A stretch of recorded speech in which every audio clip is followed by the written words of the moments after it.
Hi guys! So, for today's video, ito na siguro yung my clavage.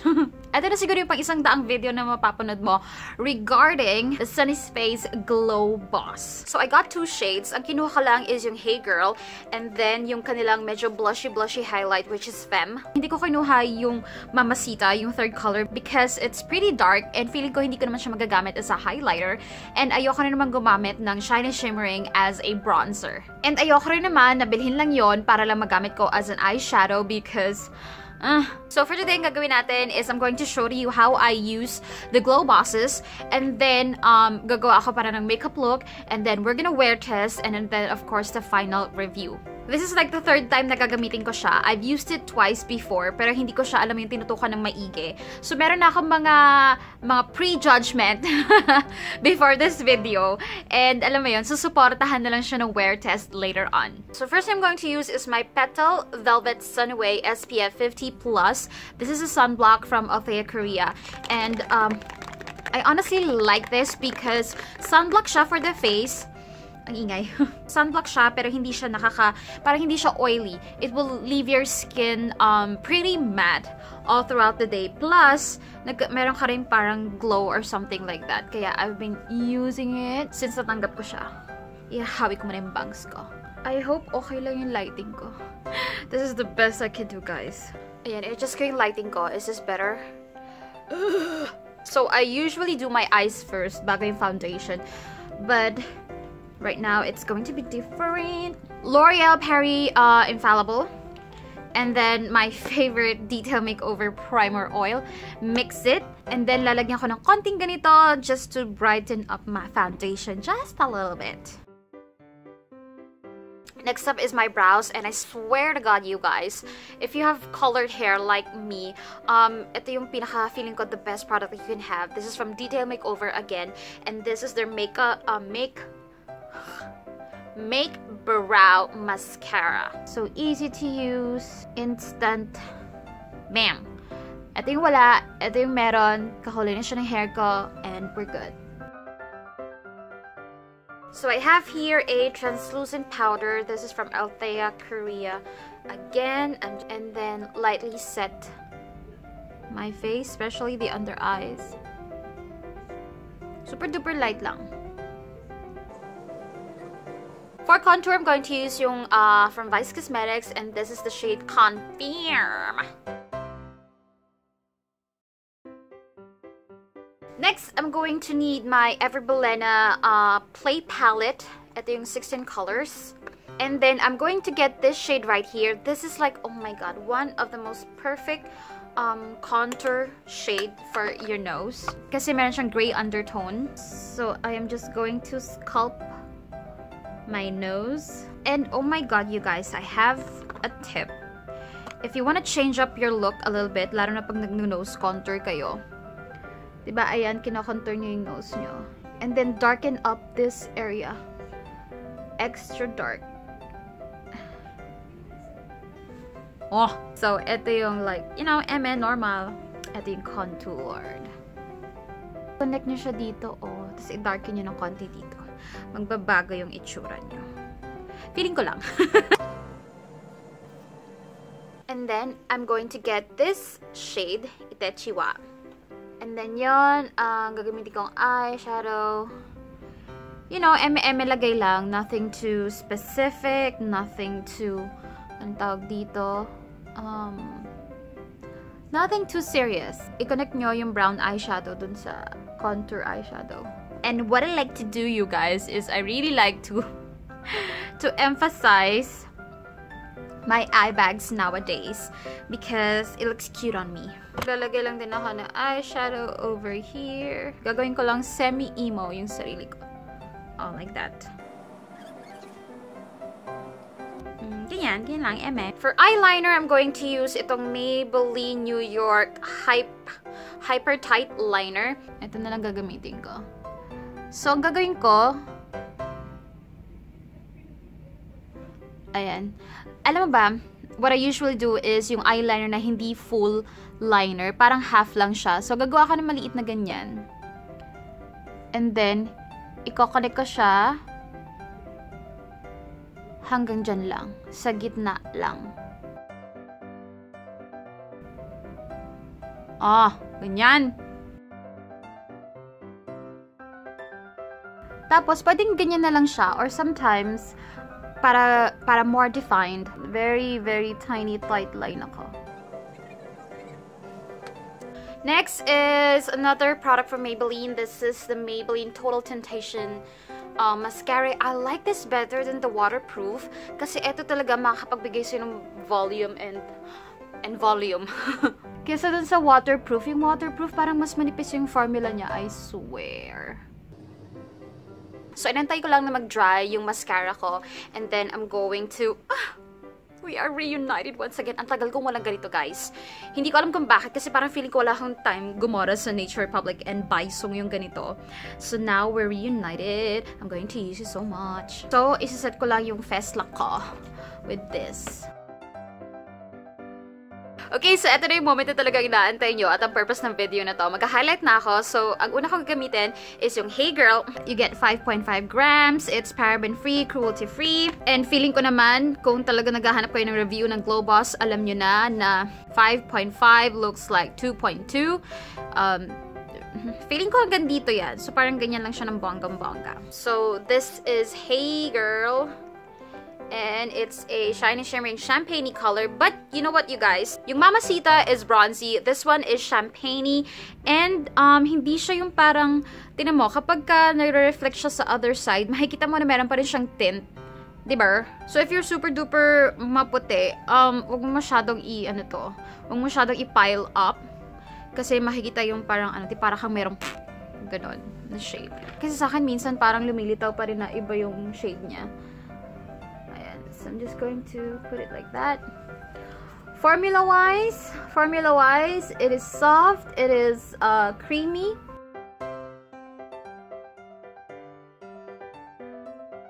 Is it easy to blend? Yeah, it is easy to blend, pero hindi yung super, you know.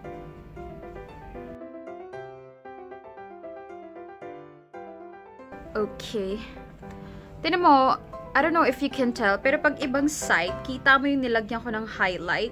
Kasi nga, meron pa rin siyang parang tint kahit papaano. Oh, ayan no. Pero kapag ka nagre-reflect na siya ng ilaw, maganda, bongga. So, ito naman sa nose. So, the best way to apply this is use your fingers. You can apply it directly ng ganyan, and then saka mo spread ng fingers mo. Or you can parang do it like this. And then, saka yun yung ipang-apply mo. So, nilalagyan ko lang yung inner corners ko. Next up is yung... And since ito talaga, merong tint ng bonggang-bongga, this can be used as a, you know, shiny, shimmering blush. So, it looks like this. Alangan namang ipatong ko pa siya dun sa ano. So, gamitin na natin siya as a blush.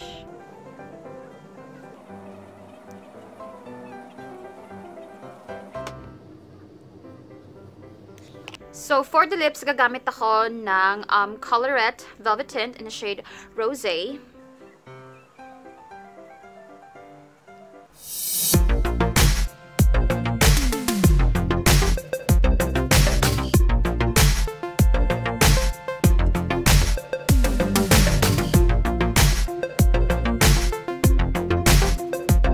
Alright guys, so this is the finished look right here. I know I look so glowing and all that.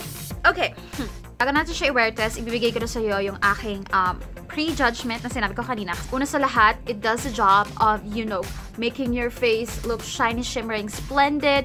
It does the job in highlighting. And totoo yung sinabi na you do you because you really look dewy. I look dewy right now. Formula-wise, it's creamy. It's easy to glide on your skin. It's easy to blend. I mean, not the easiest, but you know, it's easy. The formula is good. Andun na tayo. Now, the thing is, kapag ka sa photos, kapag ka sa videos, sa mga videos na nakikita nyo, parang, ang ganda niya, diba? Parang you look like you have a healthy skin, ganyan-ganyan. Photos, videos, it's gonna be perfect. But in real life, you guys, ito real talk lang to. In real life, it does not look natural at all. Siguro pag sa malayo, it's gonna look good, lalo na pag nag-reflect yung light. Pero kapag ganito na tayo kalapit, na magkausap na tayo, or yung katabi ko mismo, mahalata na. It is makeup, and you really did put a highlighter on your face. Kasi, you know why? It does not look natural in person talaga. Maganda siya pag nare-reflectan ng light in photos and videos nga. Pero in real life, makikita mo yung mga tiny gold specks. It does also emphasize yung, ano tawag dito? Yung mga textures sa face mo. Kasi ito up close, mas lalo ko nakikita yung pores ko and yung yung parang small bumps ko, lalo na sa area na to. Pero alam mo, pag nakatingin ako sa camera, I look so pretty. I look so, nice. Pero pag tumingin na ako sa salamin, nakikita ko siya, as in, nakikita ko siya. So, ang feeling ko, guys, itong mga Glowbosses, it's gonna be so perfect if you also have almost perfect skin. I mean, wala naman kasi perfect skin. So, dun tayo sa almost. Alam mo yun, yung mala Koreana, mala Chinese, Japanese, perfect skin na walang pores. Or if you have very artistahin skin na wala kang pores, wala kang small bumps, very, very alaga ka talaga. And alam mo yun, it's gonna be so perfect. Pero if you're like me, na meron mga tiny bumps, na may large pores, I'm not sure, It doesn't look good, And it's sad because this is 445 pesos, my God. And honestly, kaya kong i-achieve itong look na to by using the Vice Ganda highlighter. I have it, by the way, and I'm gonna film a video, by the way, using the new Vice Cosmetics product. So, kaya ko siyang i-achieve using the Vice Cosmetics highlighter and yung Maybelline Fit Me blush na merong, alam mo yun, shiny, shimmering, splendid. I'm sorry para ako nag-vent out. Pero, yun kasi talaga yung na-feel ko for the past few days for the 2 days na ginamit ko siya, and this is like the 3rd time, still the same. And it hurts kasi, alam mo yun, on camera, on photos, I try taking a photo, parang ang ganda-ganda ko, ang kinis-kinis ko. Pero alam mo yun, in person, so yun lang yung parang, alam mo yun, initial thoughts ko. But, okay, ang pangbawi na lang siguro nito is, how long is it gonna last on my skin? Kasi today, I have a lot of activities to do. Meron akong family dinner, and then meron akong birthday na pupuntahan. So, I wanna see, magagamit ko pa rin to as a highlighter. I have to. It's 445, my God. Magagamit pa rin to as a highlighter over here and over here, para lang very, very subtle lang and all that. Pero eto, hindi ko sure kung magagamit ko to as a blush. Kasi, yeah, pero para maging pigmented siya, para lumitaw siya sa skin mo, you have to layer it. And when you layer it, it's gonna be chararat. But I'm still gonna give it a chance. I still wanna see what it's gonna look like later on. Malay mo naman, kapag alam mo yun, after a few hours, after kong mapawisan, gumalaw-galaw, alam mo yun, mag-blend siya ng bonggang-bongga sa skin ko. We'll see.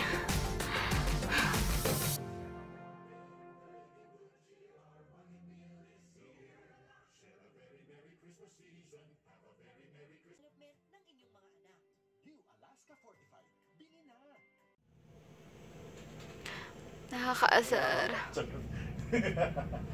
Ang ganda-ganda niya sa video. Dandan ka dito. Tignan mo, sa video para ang ganda-ganda ng highlighter ko, diba? Oh. I mean, ang ganda, diba? Pero in person, describe it. Ano ba nakikita ng highlighter? Mukha ka lang nagre-reflect. Hirap naman describe. Mukha siyang hindi ginano. Mukha bang smooth yung face ko? You have to be honest. Hindi siya mukhang smooth. Ano itsura niya? Mukha siyang oily. Okay. Uwertes mo highlighter naman. Hindi pa. Anong mali ng highlighter sa akin? Nag-uwertes ako ng highlighter, but it's not gonna stop me from eating.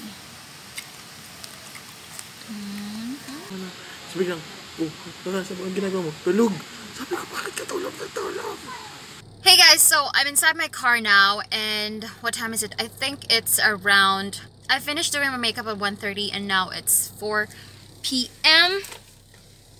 And update lang tayo. As you can see, nakikita niyo ba yung specks of gold? Nakikita niyo ba yung parang mga glitter-glitter? Ayan o. Ayan o. Pero ano pa rin naman siya. Ano pa rin yung highlight, obviously. And you know what? Nagkaroon ng konting pagbabago kasi it's somehow melted into my skin. I can't tell if it's a flawless melt or, you know, parang nawala lang talaga yung product. Pero mas lalo siyang nag-blend sa skin ko. It's better. I think it's better than yung kanina. Baka dahil din sa oil ng face ko. But I don't know. It looks, for me, it looks better now. And we are on a daylight. Gonna go home from Solaire and my face is shiny, shimmering, splendid in a not so good way. Mga nagpunta sa Divisoria. Yun. Tama, di ba? Sa City of Dreams. So guys, it is currently 10:58 and wala na. So meron akong highlight, but I still have a little bit of blush. Pero parang na-disperse na siya, parang kalat-kalat na siya all over my face, yung mga shiny, shimmering, splendid. So, hey guys, so it's already the next day and it's time for me to do my final thoughts. So ano ba naging resulta ng wear test? Honestly, super duper long lasting nitong Sunnies Face Glowbosses. Parang I wore it na mga 9 to 10 hours. It lasted 9 to 10 hours. Although, syempre, pagdating ng mga last hours, unti-unti na nag-fade away yung parang color niya. Like yung blush, unti-unti na nawawala yung color ng blush. And then, although andun pa rin yung dewiness, andun pa rin yung glow, but what I hate about it was habang tumatagal, habang palalim na ng palalim yung gabi, parang nagkakalat-kalat na sa buong mukha ko yung mga gold specks, yung mga shiny, shimmering, splendid. So, alam yun, hindi siya nag-stick to where I just put it. Parang it was like everywhere. Yung mga gold specks lang But the redeeming factor was nung initial application ko, it looks like you have something on top of your skin. Pero after a few hours, like few hours pa saka ko lang nakita na, alam mo yun, nag-settle na siya, na mahinga na siya ng bonggang-bongga sa skin ko. And, hindi ko sure kung ganun ba talaga siya or dahil lang ba sa nag-oil up ako kaya parang lumambot din yung Glowboss at nag-melt sa skin ko. Pero the question is, do I recommend it? Andun ako sa 70% I don't and then 30% that I do. Ano ba yung 30% na yon? May mga factors. If you have the budget, if you're into on-the-go glow sticks, and kung makinis yung mukha mo, wala kang huge pimples, wala kang bumps, and wala kang, alam mo yun, textured skin. Yung 70% naman na I don't recommend it is, for me, it's too expensive. For 400 plus pesos, tapos ang ibibigay lang niya sa akin is dewy, glowy, ganon. If I have the extra money, sure, why not? Pero parang kasi sa akin, hindi siya practical. Kasi kung bibili ako ng product na 400 plus, gusto ko na yung parang blinding highlight. Kasi madaling gawing subtle yung blinding highlight, pero mahirap gawing blinding yung subtle. So, for 400 plus, give me blinding highlight, you know? Next is, it emphasizes my texture dito sa area na to, my pores, it does emphasize it. Tapos, I don't think it's also good for those na may oily skin kasi lalo kang magmumukhang oily. I have oily skin over here. Yung dito ko is normal combination, pero yung T-zone ko, it does oil up, you know? But will I repurchase? I don't think so. Because I have so many other highlighters that are mas mura and that can achieve yung dewy look na hinahanap ko. You know, hindi naman siya ganun ka-natural looking. Mas natural looking pa yung Vice Cosmetics highlighter that I'm actually wearing right now. Ito na build up to, you know, blinding highlight. And then I can also use this as a subtle brightener to make my skin look dewy and all that. Ayan o.